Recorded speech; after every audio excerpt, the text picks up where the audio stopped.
Siskel and Ebert review Richard Dreyfuss and Holly Hunter in Steven Spielberg's heavenly romance, Always. Disabled veteran Tom Cruise protests the war in Vietnam in Born on the 4th of July. And Sylvester Stallone and Kurt Russell are mismatched cops in Tango and Cash. It's all coming up next on Siskel and Ebert.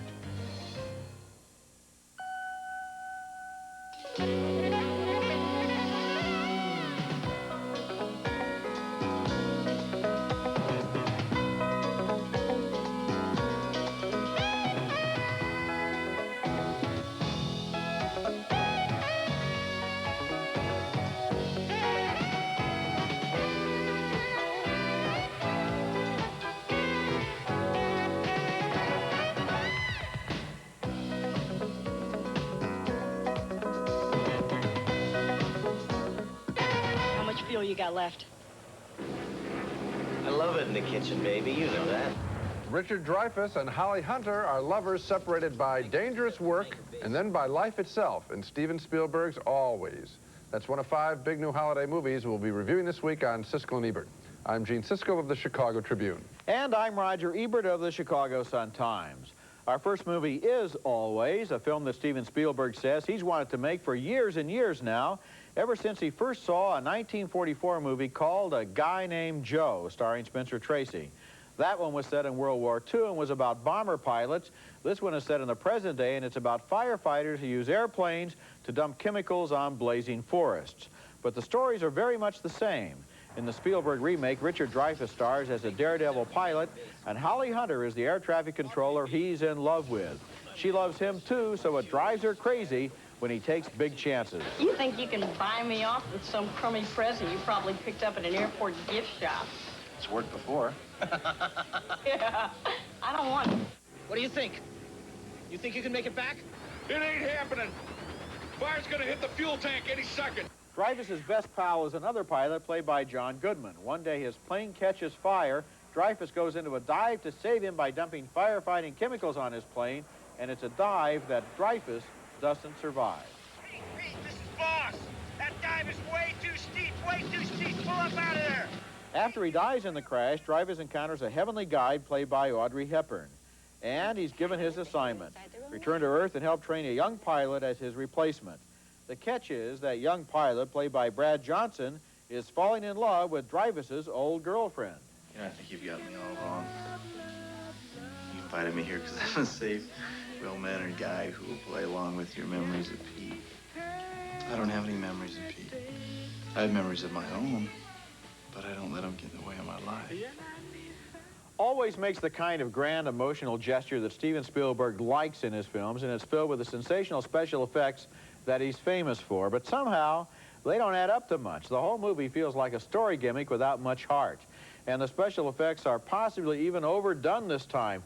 There are scenes here where the planes are plowing through blazing treetops like a lawnmower, and it's so unlikely that they don't crash right then and there that the whole movie loses credibility. Another problem, the movie's dialogue seems dated and artificial, especially when Dreyfuss comes back from the dead and starts giving his advice to the living. The bad news is this is one of Spielberg's weakest movies since his comedy, 1941. It is a weak film, and I think I want to focus on the dialogue trouble that you talked about. What annoyed me about the film, the first 2/3 of the film, is that Richard Dreyfuss, with his whiny nasal voice, and Holly Hunter with her whiny nasal voice, which can be very good in sort of a contemporary story and maybe when they're apart from each other, but when those two are going at it in what is going to be a sentimental kind of film, it doesn't fit at all. And I saw all of them just trading wisecracks for the longest time. Very artificial stuff. When I know, and you can tell that this movie is going to move to an emotional conclusion. The conclusion is kind of sweet. There's a final statement said by Dreyfuss about love withheld is love that you're going to regret withholding all your life. Yeah. So deliver it now. Another problem in this movie, the original film was about people giving their lives in war for our country in World War II, a war we wanted to win, a war we believed in. Now they're fighting fires. Now it's important to fight forest fires.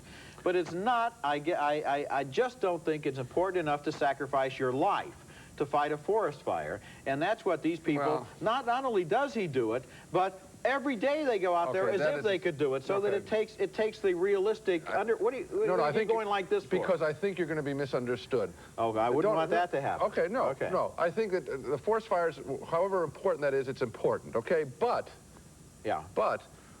this is done in such an artificial way. This isn't really forest fire. This is using the fire as a stunt, the setting. It uses it as a stunt for this kind of emotion. The actual forest fighting, firefighting is forest fighting. Firefighting, that's a worthwhile task. Yes, but it's not worth sacrificing your life for. It's not like World War II. And that's why the basic motivation is missing. I think it's the way it's photographed as a stunt rather than a real activity. Okay, well, I'm glad you kept anyone from misunderstanding me, and now they understood you, we're way ahead. Okay, next film. We didn't like the last one. Our next one is called Music Box, and it stars Jessica Lange as a Chicago attorney who is confronted with the toughest case of her life when her immigrant father is accused of being a Nazi war criminal in hiding. At first, Lange views the charges against her father as ridiculous, and she says that when she and her father meet the accusing prosecutor, played by Frederick Forrest. This is a mistake. You've got the wrong Michael J. Laszlo. Like hell we do. I beg your pardon?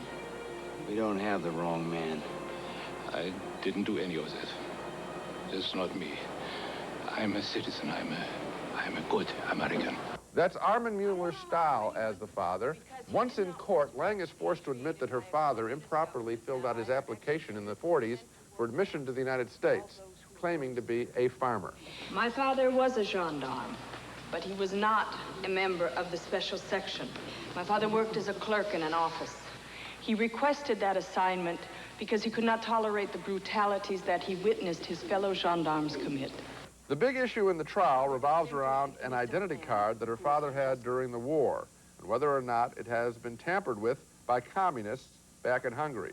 Another issue, whether or not eyewitness testimony of her father as a stormtrooper is accurate. They put my gendarme picture on it. My writing. To fake the card. You got witnesses. Witnesses who identify you. They're accusing you of horrible things, Papa. The trial scenes are the weakest part of Music Box, with the action getting bogged down on the issue of the identity card. Yet Music Box does come alive outside the courtroom, particularly toward the end of the film when the trial moves to Hungary itself. In a truly beautiful, sad, and memorable image, Jessica Lange stares into the river of her father's hometown as she sees blood upon the waters. That imagery, as filmed by director Konstantin Kostagavras, nearly saves the picture, but one great scene doesn't make a whole movie, especially one that has so many indifferent scenes and awkward ones, including the character of Lange's feisty working-class brother who walks through the whole picture ranting and raving and wearing a fatigue jacket. Jessica Lange is just fine. I just wish that the script of the Music Box had challenged her and us a little bit more often than it did. I also liked that scene, and I also liked the scene where she talks to her father at the end and really confronts him with all of her hurt. But like you, I was disappointed in the film, and one thing that bothered me, this is the second collaboration in a row between Kostagavras and the writer Joe Esterhaus. Their last film was Betrayed, which starred Deborah Winger in that story about a white racist Aryan army in the hills of Montana. She was the FBI agent. She was the FBI agent. In both cases, what you have is a big star role, and then you bring in either American neo-Nazis or real German Nazis in order to provide a spurious moral uplift for this story, which is basically just a routine thriller otherwise. We've dealt with this a lot. There have been a lot of pictures dealing with the Holocaust era, and this one, with that one image, does the kind of poetic turn that I think is required by this subject matter. You've got to be really, we said this just a little while ago, you've got to be really good if you're going to take on a subject like that without being offensive. I wish there had been more. We don't need the court. They should have cut out the courtroom and made it a real journey into a past. And a journey into this man's past, because the enigma in the film, at the end of the film, is the old man. Right. Apparently, he was a Nazi in the war. Apparently, he's now, to the people who know him in Chicago, his hometown, a nice grandfather, a nice neighbor, a nice old man. That's a story that we've read in the newspapers before. Right. What happened? How can this same person, same body, find room for those two different people? This movie doesn't have a clue about how to answer that question. And Kostagavras is a good enough director that he could have done the kind of investigation into identity that a filmmaker like Bertolucci has done in his early films so beautifully, and really questioning what you are made of as well as the person that is close to you, your parent. When we come back, Tom Cruise stars as an angry Vietnam veteran in Born on the 4th of July.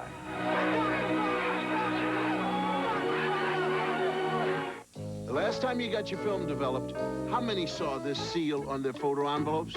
Okay, all the I didn'ts pay attention. This is the Kodak Color Watch seal. It means a Kodak system checks the developing for great color. Color Watch seal, great color. No seal, who knows? So look for the seal, ask for the Kodak Color Watch system, and then, ha-ha, you're gonna thank me for it. Yes, indeed. Thank you. No, thank you. No, thank you. Grandpa, you really know how to throw a party. Orville and Gary Redenbacher introduced light microwave popcorn. What better reason to celebrate, Grandpa, than this new fantastic light microwave popcorn? Well, you can celebrate any time when you have popcorn with 1/3 less calories. And 2/3 less fat than our regular microwave. This is a fantastic tasting popcorn. Grandpa, who would ever think that you are a party animal? That'll teach them. You got a great product. Throw a great party.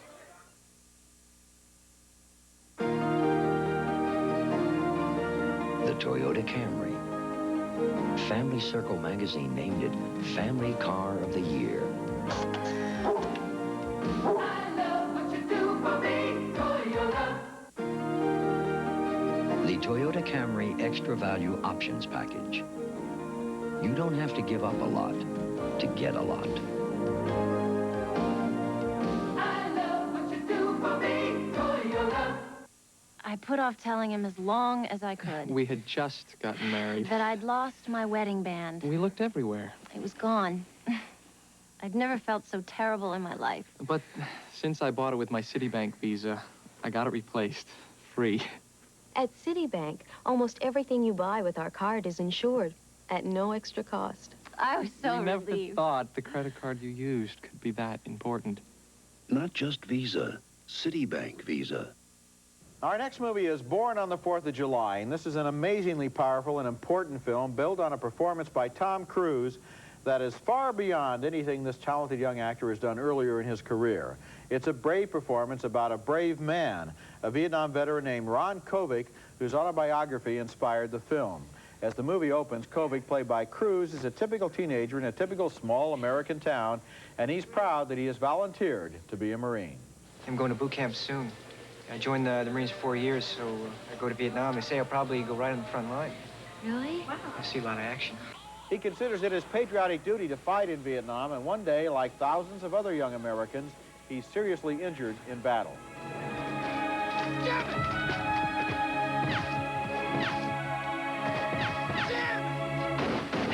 The news from the doctors is grim for the young man, who's told he's paralyzed from the chest down. Will I ever be able to have children? No. No, but we have a very good psychologist here. He's helping. Oh, I'll walk again. No, I know Let I'll me walk tell you again. something, Ron. You will never walk again. Back home, Kovic still defends the war, especially against his anti-war younger brother. Want to bring down this country? Love it or leave it, Tommy. You know, you could just love it or leave it. It's only after he starts sharing memories with other Vietnam veterans that the futility of the war starts to come into focus for him. I think, Timmy, I give everything I believe in. Everything I got, all my values, just to have my body back again, just to be whole again. Kovic makes a complete about-face from a Marine volunteer to an angry anti-war protester who was thrown out of the 1972 Republican National Convention.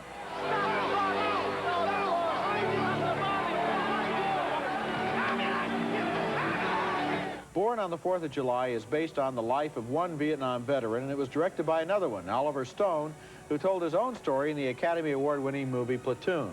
This movie is like the second half of that story, telling of an America that was bitterly divided over the war, and of one American soldier who reflects that division and bitterness. In scene after scene in this movie, Tom Cruise grows and reaches further than he's ever done before, especially in a scene where his character protests against the shabby medical treatment he receives in a military hospital, or also when he returns home and starts drinking too much, or also in a heartbreaking search for escape in a Mexican brothel. By the end of this movie, I felt as if I had relived an important part of that most important chapter in the recent American past, and I knew I'd seen one of the best movies of the year. I think it is clearly that, and it's one of the great performances in recent years. I want to focus on the one thing that you mentioned, which was the hospital sequences, because when I think of the greatness of this picture, it really isn't because of Tom Cruise disappearing into character, which he does and does very well, and so you can't see the good-looking, grinning face anymore. That's a terrific achievement. But what's especially good and courageous is, I think, Oliver Stone showing what the veterans have to go through if they have been seriously wounded and crippled. And so we see scenes that are not going to be box office, that are going to turn people off, but are going to make a memorable film. And that is, I'm talking about what they have to do if you're crippled with your bodily functions. And you see these guys and how they have to clean themselves or remain unclean for long periods of time. You see the damage that a bullet can really do. That's the untold story of all violence in movies. What's the after effect of actually getting hit? And so you see how this guy pays, and pays every day, every hour. That's the reality. If you get hit like this, you're in that chair for life, and the anger and frustration and hurt that he feels when that happens to him saturates this movie and makes it so powerful. Yeah, and Kovic isn't always perfect. No. He's out of control at times. You refer to the alcoholism. It's very clear there. The escape into drugs. It's all there. And that's what I'll always remember about this picture. I read one place where, under his contract, Oliver Stone could only go 2 hours and 15 minutes in this film. He went 10 minutes more. They could have clipped some of the sequences we're talking about. Not the falling down, but the hospital stuff. I'm glad it's there. It's a great film. It's a great performance. Coming up next, Sylvester Stallone and Kurt Russell are cops at war with drug dealers and with each other in Tango and Cash. Who do you think set us up? I don't know. I got a lot of admirers. How about you? I got a few. Since the decline in my fortune, I've had to scale down my entertaining. In fact, this year, it's just Dobbs and myself. Holiday cheer, Your Grace. Ah, we still have Schweppes. Tonic water, club soda, ginger ale. Schweppervesses. If only we had guests to share it. I took the liberty, sir. Should old acquaintance be forgot and never. It seems you're still a rich man, Your Grace. Introducing Pepperidge Farm's new snack. Snack, snack, snack, snack mix.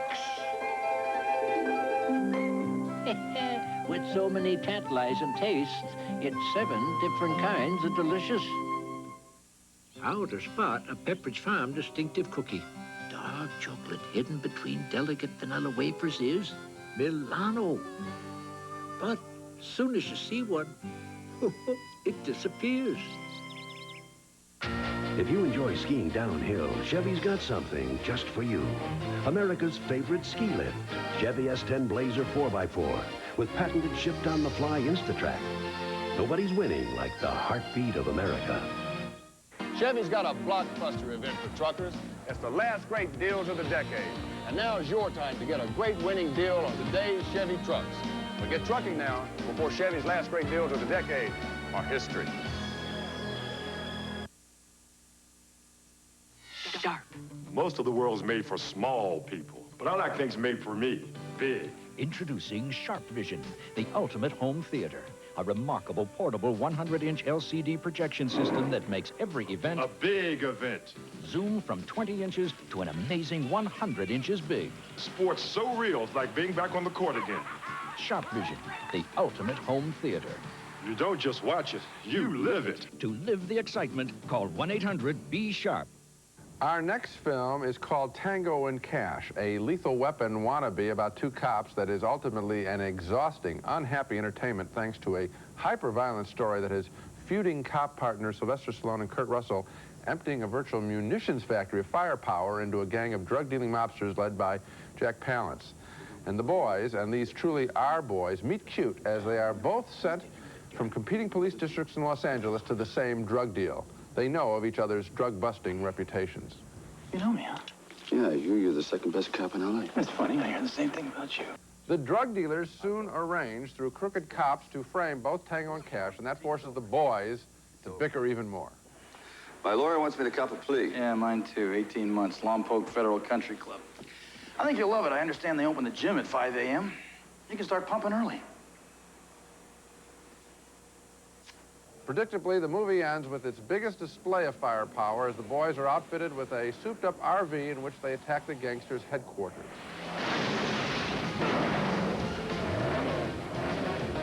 Subtle, real subtle. We're in. You've seen that before, and the noise and the explosions and the constant gunplay are truly tiresome. Having seen both Lethal Weapon films recently, these jokes seem lame, and the rivalry of the boys seems fraudulent. Both Stallone and Russell are essentially playing the same want-to-be-liked character, only their clothes are different. For all of the action, Tango and Cash is a boring film, and that's important because in Lethal Weapon pictures, they were two different characters. You see, it's not that I don't like movies about two cops and lots of special effects. It's just that I don't like bad movies about two cops and lots of special effects. And Tango and Cash is a waste of valuable electricity. I mean, I think they should have just not made this movie. There is nothing there that is worth anybody's time to see. It's a no-brainer movie. It doesn't even make the slightest difference when you walk in. You can start this movie at any time. If you happen to have it at home on videotape, you know, you can just start it at random and then rewind it and come in from the beginning. It's a loop. It's a loop of very few wisecracks, lots of explosions, lots of guns, Jack Palance playing with his mice, which is supposed to make him into some kind of a character, plus his obsolete TV screens that were out about 10 years ago that he's so proud of. There's no, I mean, I reviewed it, you just dismissed it. Let's get on to the next. Let's move on, Yeah. right. Coming up next, Isabella Johnny stars as Camille Claudel, the story of a great artist with a tragic life. Eat your home cooking soup, Rosie. It's different. Oh, that's just the new label. Don't you recognize all the delicious chicken and carrots and noodles?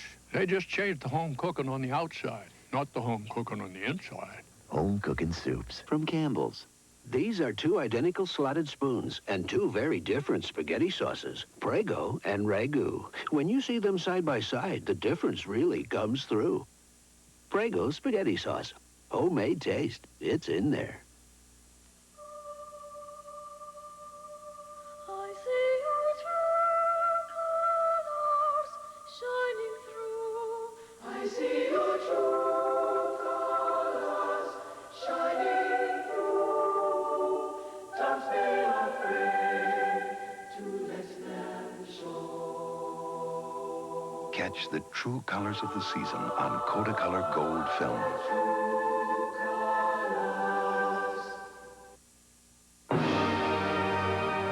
The Moscow Circus. Critics have called it a bravura display of skills, a galaxy of acts, dazzling, dramatic, and funny, spectacular family entertainment. There just aren't enough superlatives to describe the skill, artistry, and magic of the all-new Moscow Circus. It's bigger and better than ever. The Moscow Circus, brought to you by American Express. For tickets, call 617-931-2000. Our next movie is named Camille Claudel, and it stars Isabella Johnny in the story of a woman who was a great sculptor, a passionate individualist, the lover of the most famous artist of her day, and then, when her world began to crumble, was committed to a mental hospital where she was to spend the rest of her life. The woman's name was Camille Claudel, and as the movie opens, she is a young student who visits the workshop of Auguste Rodin, the most famous sculptor of the 19th century. He's played by Gérard Depardieu. Occupez-vous de cette jeune fille, elle veut du marbre. Combien? Une des chutes d'aigle. Je vous laisse. J'ai droit à une inspection du ministère des Beaux-Arts. Saluez Jessie Dixon. Si oui, pour l'accompagner. He gives her that piece of marble and also asks for the opportunity to make a sculpture of her.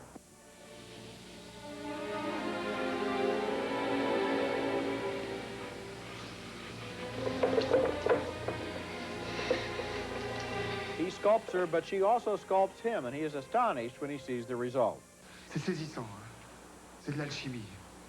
C'est de la féerie. Jamais vu un autoportrait comme celui-là. On s'attend presque à le trouver.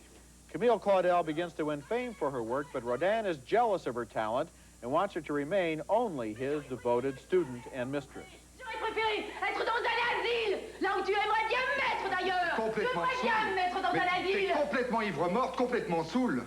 A lot of movies about art don't seem to know very much about art. This one does. It shows us not only the inspiration, but also the plain hard work that goes into being a sculptor, beginning with an early scene of the young woman out in a driving rain, digging up the clay with which she begins her career with her bare hands. Isabella Gianni has been in a lot of distinguished movies in her career, but this is clearly her best performance, a performance of great concentration and emotional energy that shows her flowering under the encouragement of Rodin and then beginning to come apart under the pressure of his own form of insanity. As for Gerard Depardieu, he was recently voted, I saw, the best foreign actor of the decade in one of those critics polls, and he's been in so many good movies and been so good in them that there's a danger of taking him for granted. The two of them create an explosive emotional warfare here. I think that they're very good, but I want to challenge you on one point, which is that for me, the test of a film about an artist, and they usually aren't very good, is that we don't see enough time of them doing the actual work. And it can be very difficult to photograph this. Sculpting, I think, is one thing that can be done well, or painting. Writing's probably the toughest. The typewriter just isn't very photogenic. But I wish there are some scenes where you see some of the chipping away, some of the sculpting. I wish there could have been more of that. I mean, a lot more of that, so that we really see what the work is all about. I remember the Scorsese picture, the segment of New York Stories, where he shows Nick Nolte painting. And he made him into a painter. He showed a painting being made as part of making that movie, which was only a short movie. So there would have been time here to show her being more of a sculptor, and that would have been good. I agree with you. And Rodin as well. I mean, let's show what they do, because otherwise, for me, the picture becomes sort of the standard woman is victim. It's an important story of our time, but it is predictable. That's predictable for us. Didn't you think they were good performances? Are you voting thumbs up or not? It's going to be down, because it's a close call, but I feel ultimately the fidelity must be to the art rather than to the artist, and that's why it's a close call, but I'm going down. Now let's recap our reactions to the movies we reviewed on this show. 2 thumbs down for Steven Spielberg's Always, a love story that has far too many wisecracks interrupting its sentiment. 2 more thumbs down for Music Box, with Jessica Lange's search into her father's Nazi past undone by a boring courtroom drama. 2 enthusiastic thumbs up, however, for Oliver Stone's Born on the 4th of July, featuring a towering performance by Tom Cruise in the story of the Vietnam War taking place inside one man. 2 thumbs down for the forgettable, violent cop buddy picture Tango and Cash. And finally, a split vote on Camille Claudel. Roger liked the art world performances. We both thought the film could have used more scenes of the artists at work. So it's Born on the 4th of July that we're really recommending as one of the year's best. Born on the 4th of July, and we're going to find out if it's one of the year's best for sure next week, because we'll be back with our annual special program called the 10 Best Films of 1989. Gene and I will both unveil our 10 best list, and until then, the balcony is closed. Martin Lawrence Gallery's beautiful limited edition serigraph Giant by Linnea Pergola. It's numbered and hand-signed and available at Martin Lawrence Galleries throughout the United States. KitchenAid double-door refrigerator, trash compactor, portable convertible dishwasher, and solid-state touch options washer-dryer, all in almond. KitchenAid, for the way it's made. Johnny Cat is America's #1 premium cat litter. And now with our new drawstring litter box liners, Johnny Cat and a little privacy is all any cat needs. Snow Caps, Raisinets, and Goobers. 3 big box office hits starring Nestle Milk Chocolate. Moviegoers give them a definite 2 thumbs up.